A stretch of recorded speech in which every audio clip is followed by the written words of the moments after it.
Okay, so this video is all about kind of the evolution of the over-the-top rinse bar from Tucker, and they've also made a new over-the-top rinse bar plastic and changed a few things about it. So I thought I would just show you guys that today, and then also show you guys if it rinses any better. Personally, on my end, I don't think it really matters. What a lot of people are complaining about with the plastic over-the-top rinse bar is that out of the jets here, they're getting a very uneven pattern. It's a large complaint with these ones. I have not yet ran the new one, but I'm curious to see if that's a little bit better.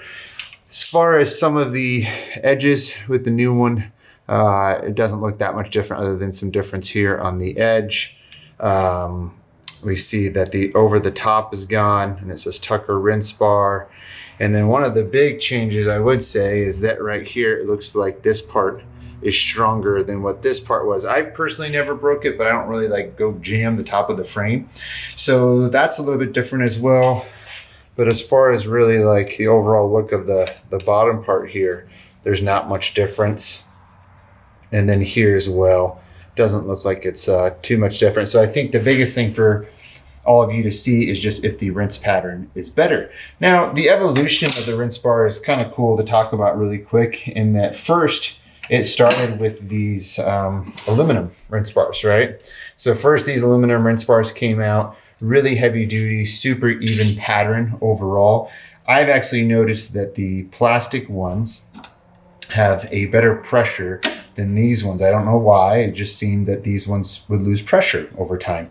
Not over time, but right away. It just didn't have the same pressure that these have. And sometimes I think that's because some of these don't work. So you just get less jets, more pressure coming out of the jets. Personally, to me, it doesn't really matter, the pattern, but to some, it really, really matters. So when the rinse bar first came out, it would go all the way to the edge of the brush, right? So this was an issue. So right away, Tucker took notice of that right away. I mean, I did a review and I remember hearing from Sean and boom, it was changed. So that took it to the point where now on the edges, you had that amount of space, right? Here and here. Still, I think maybe what was happening was some windows, I would say that it's not due to the actual tool, but I would say it's due to user error, not being careful.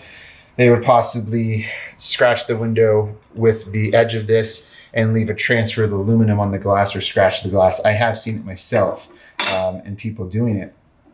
But then again, it's hard to say that that's user error too, because you don't really want to have stuff that could possibly damage a window when using your tools. So, take that lightly as it is.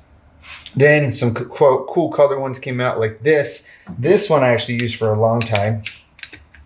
And as you can see here, you have a little bit of space on the edges that it didn't go over, but still got some pretty good wear and tear here. Especially when doing like an angle on the top frame, you could hear it on that top frame. I never personally had any complaints, but let me just show you the difference in between the rinsing of just these three. So we have an aluminum one, which was like the final model of the aluminum. They don't make the aluminum anymore. And then I'll just show you the difference between kind of the old rinse bar and the new rinse bar. So let's just check that out. Okay, so first what I'll show you is the original rinse bar and kind of how even this comes out.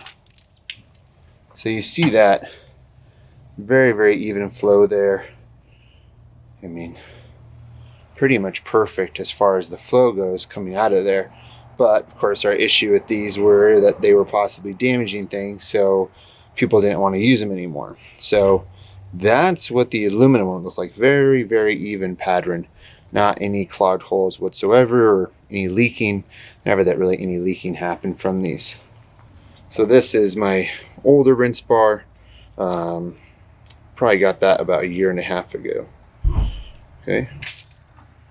So there you see a little bit uneven, but really not too bad. I've got really good pressure here out of the Xero Pure X2, but now you have one down there kind of not doing very well. But honestly guys, this is not going to affect anything as far as if it's an uneven pattern. It's just if you're OCD and it bothers you really. So this is the new version, right? With the more reinforced there for the push to fit.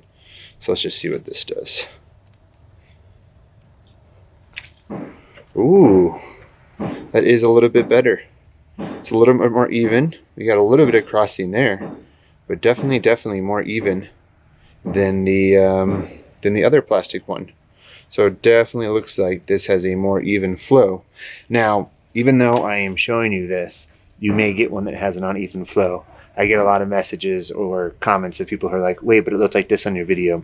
Guys, like, not everything is going to be the exact same, but that is definitely more consistent as far as the water coming out of all the jets than what many of us have experienced with the older plastic over-the-top rinse bar. Okay, so that's basically it as far as trying out the new over-the-top rinse bar, but I just wanted to show you that, but I also kind of just wanted to make the point that overall, it's not really going to matter if you're doing a good technique of at least scrubbing a little bit of that top frame and rinsing, and then going back and hitting the glass and then rinsing again with the over-the-top rinse bar.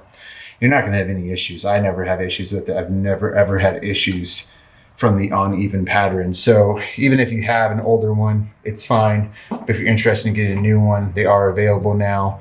And I believe they're coming also, with the Alpha brush, and probably coming with the Tucker Alpha scrubber. Pretty much anything as far as if you get an over-the-top rinse bar, probably by at least spring, everyone will have the new reinforced here. Of course, I haven't tested that yet, but I'll be putting this on my new brush just for a more consistent flow, just to ease the mind, I guess. But that's it. Just want to show you guys that. And, to me, this is one of the best rinse options you have out there. When I first started using it, I didn't like it at first, but as I've gotten used to it over time and used it in hundreds and hundreds of situations, it's always been my best option. Sometimes I do find for some commercial projects it gets the top frame a little bit wet, but you can kind of be careful with that by just angling your brush correctly. So just remember too, this is perfect for both hydrophobic and hydrophilic glass. You're never really going to have a problem with hydrophilic, but hydrophobic, where it beads up, doesn't really like water, this is going to be your most preferred method to use. I hope this video is helpful, and if you got any questions, comment below, and we'll talk soon. Bye-bye.